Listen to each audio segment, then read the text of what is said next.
Histoire vraie. Je vais vous raconter l'histoire de Hussein.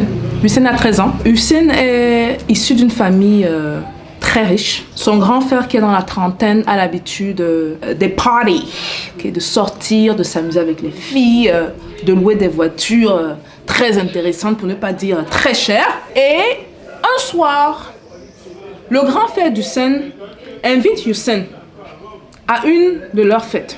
Le petit est quand même surpris parce que, vous savez, c'est le genre de fête qu'il regardait à distance. Il n'avait jamais rêvé être parmi ceux-là, quand même. Et quelle est sa surprise quand il joue à la fête de voir que c'est une fête où il y a quelques hommes, beaucoup de femmes. Au départ, il était choqué. Il voit des femmes dénudées, avec des seins. Waouh! C'est un adolescent, hein? Je vous dis, 13 ans. Il n'arrive pas à y croire.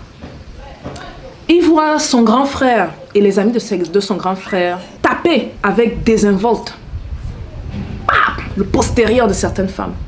D'autres jouer avec le devant, là. Et d'autres faire l'impensable. Quand je parle de l'impensable, vous comprenez de quoi je parle. De ce qui est devenu viral sur les réseaux. Demander aux femmes, à ces femmes-là, de se coucher et de déféquer sur elles. Mais ça ne s'arrête pas là. Le grand frère de Hussein observe Hussein avec beaucoup de curiosité. Et il dit à Hussein, viens ici mon petit, viens mon petit. Hussein se rapproche et il présente à Hussein une blonde, une femme qui s'occupera de lui. Et les minutes qui ont suivi, Hussein était au paradis parce que cette femme a eu à lui faire une fellation. La première fellation de Hussein. Le premier contact de Hussein dans ce monde. Hussein aujourd'hui est dans la vingtaine, a raconté son histoire. Il est apparemment un de ces enfants de richissime et il est pour le plaisir de l'homme. Pourquoi je vous ai donc raconté cette histoire? C'est pour nous faire réaliser quelque chose d'important. Depuis hier, avec l'affaire de Dubai Party, ou Party, comme les Américains disent, je suis tombée sur plusieurs vidéos et plusieurs réactions. Il y a une personne, quand même, qui est apparemment sur les réseaux, ça fait longtemps, ça fait très longtemps, et qui aurait un problème avec les femmes indépendantes. Bon, moi je ne le connaissais pas, hein. Je l'ai connu récemment. Sûrement, une bonne partie des gens qui vont regarder cette vidéo connaissent la personne. Et c'est quelqu'un qui aurait des problèmes, dont une fois, quand il y a ce genre de situation où la femme est mise au centre, on la dénigre encore plus. Je suis une femme et je vais parler comme une. Vous savez que sur cette chaîne-ci, je ne sais pas de faire de distinction parce que moi, dans mon éducation, on ne m'a pas élevé avec certaines limites dans ma tête. Nos parents nous ont toujours dit, vous pouvez faire ce que vous voulez dans la vie. Vous pouvez devenir ce que vous voulez devenir dans la vie. Donc de voir parfois certaines femmes agir d'une certaine manière, c'est un peu désolant. De voir certaines femmes accepter qu'on les traite d'une certaine manière, c'est un peu désolant. De voir certaines femmes sur la chaîne de ces frères-là qui les traitent de n'importe quoi et dire oui, c'est comme ça qu'on doit être traité, c'est très désolant. Et ces femmes sont celles qui, derrière, vont pleurer parce que ça ne va pas dans leur vie. Mais ce n'est pas le point. Je voulais juste mettre ici l'accent sur le fait que cette situation, moi personnellement, me fait réaliser qu'il y a des misogynes ici dehors qui mettent des vestes de panafricains, de vrais misogynes. On va parler de business, parce que cette chaîne-ci, on parle de business. Laissez-moi donc vous dire quelque chose. En business, quand il n'y a pas de demande, il n'y a pas de business. Le party, n'en déplaise en certains, c'est un business. On a deux notions très basiques en business. La demande et l'offre. La demande, ce sont les clients. Ce sont les gens qui cherchent certains produits, certains services. Et l'offre, c'est ceux qui amènent cette solution à la demande, à savoir les clients. Toutes les vidéos sur Internet, et quand je dis toutes, À date, je n'ai pas regardé non plus 200 vidéos. Mais j'ai regardé certaines. La plupart, je ne finissais même pas, j'arrivais même pas à la moitié. Toutes les vidéos tapent sur les influenceuses. Qui sont l'offre?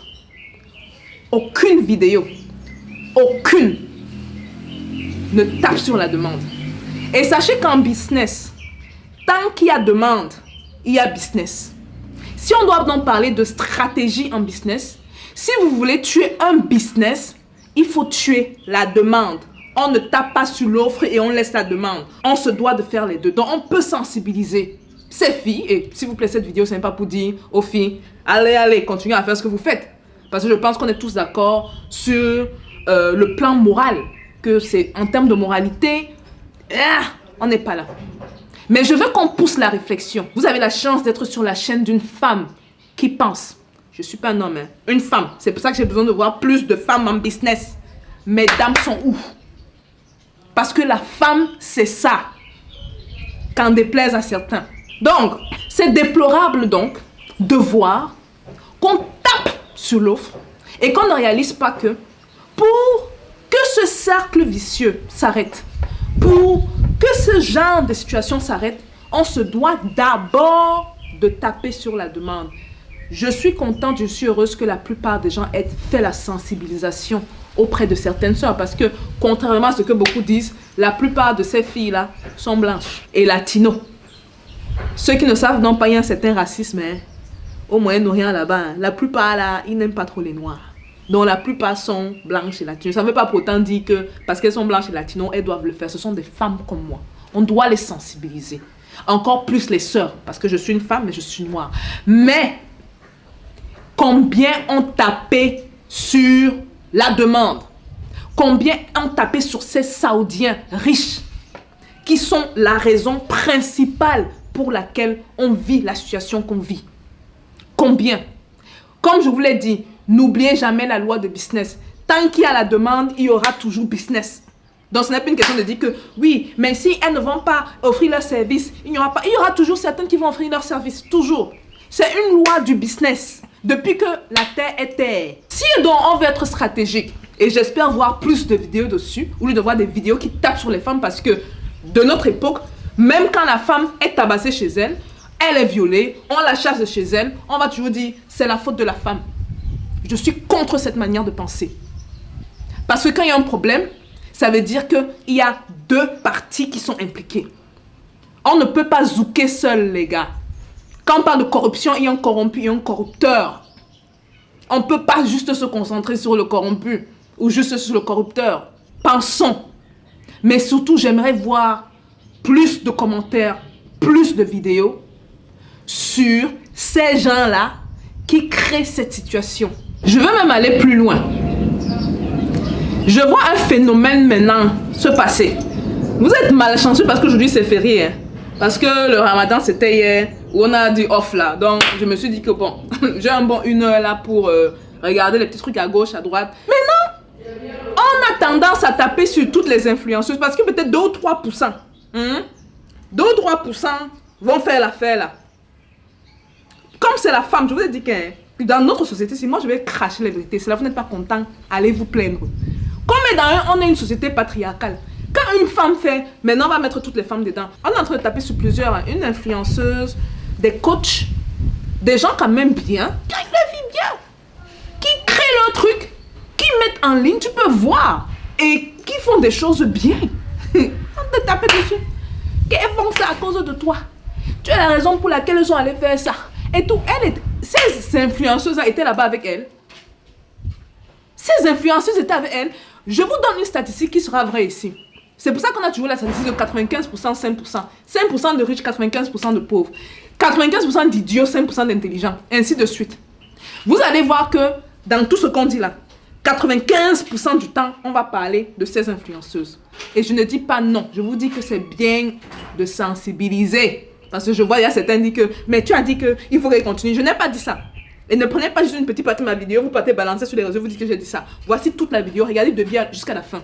J'ai dit, on doit également pointer ces hommes-là, ces pervers qui sont à l'origine du business.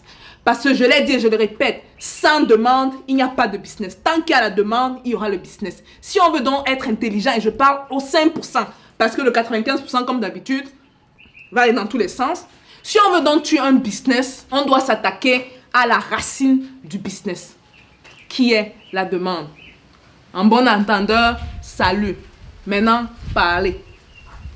Peace out.